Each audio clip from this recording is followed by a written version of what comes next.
الناس هتفضل شايلة نفسها، شايلة من بعض لحد امتى؟ ليه يكرهوا بعض؟ ليه؟ عيال عم بيكرهوا بعض، اخوات بيكرهوا بعض، دي بيكره دي وده بيكره دي، قرايب بيكرهوا بعض. ليه؟ على ايه مستاهلة؟ الدنيا ما عادش فيها حاجة.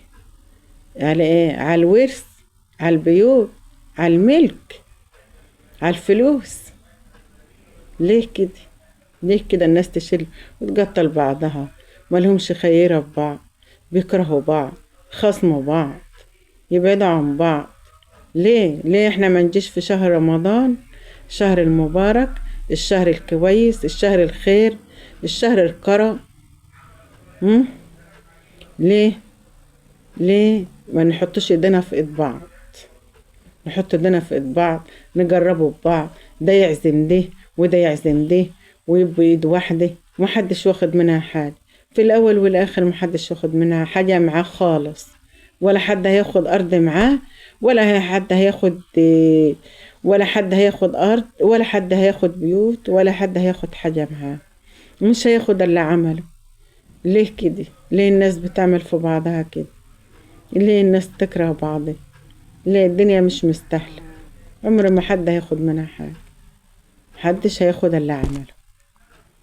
ليه نكرهوا ببعض ونحقدوا على بعض؟ نحقدوا على بعض ونكرهوا بعض على ايه؟ على إيه؟ الدنيا مش مستاهلة. فيها ايه الدنيا؟ الناس كلها بتموت ويستبها أراضي، ويستبها فلل، ويستبها بيوت، ويستبها كل حاجة. مش بتاخد حاجة معاها إلا الحتة البيضة، الحتة البيضة اللي ايه؟ بتتلكفت بيه، مبتاخدش معاها حاجة خالص.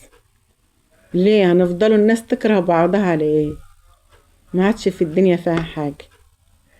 المفروض نجربوا بعض، نجربوا من بعض، نتكلموا بعض، نعزموا بعض، ندوروا على الليلين، نروح نزوروا سرة الراحة، نزوروا سرة الراحة، نروح مزدان. أختك تسأل عليه، أخوك تسأل عليه، اللي ليك تسأل عليه.